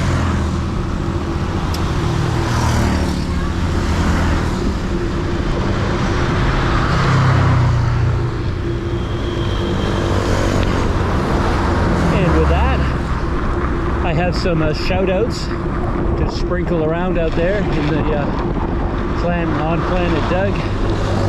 Yeah, shout out to my touch and go supporters here in Malaysia, helping to fund my small adventures and my video production with your donations through Touch and Go. That helps out a great deal. You have no idea. Yeah, shout out to all of the Planet Doug Patreon members. Love you guys. And of course, shout out to my coffee posse at Buy Me a Coffee. And I have a feeling this video is going to end up being a relatively long one. They all are, but somehow I feel like I shot a lot of video today. Had a lot of small experiences here and there. So, only the very best citizens of Planet Doug are still there watching the video, and you know what that means. Shout out to my Crunch Club members for watching the video all the way to the end. Yeah. And as someone suggested, if you watch the video all the way to the end and you're subscribed to Planet Doug and you liked the video, well, that makes you an elite member of the Crunch Club. Put CCE in the comments to let me know. All right, from here, I'll be sticking in the 3D flyover map, courtesy of Strava and Map Director. You'll see exactly the route that I followed, and that will be the end of the video. Now I just have to hunker down and keep pedaling here on road number 5 back to Melaka. Alright, that's it. Cutting down, and my next video will hopefully be just me riding to Muar without too many detours, without too many pit stops. And if that's the next video, well, shutting down now, and I'll see you in that video, the road to Muar.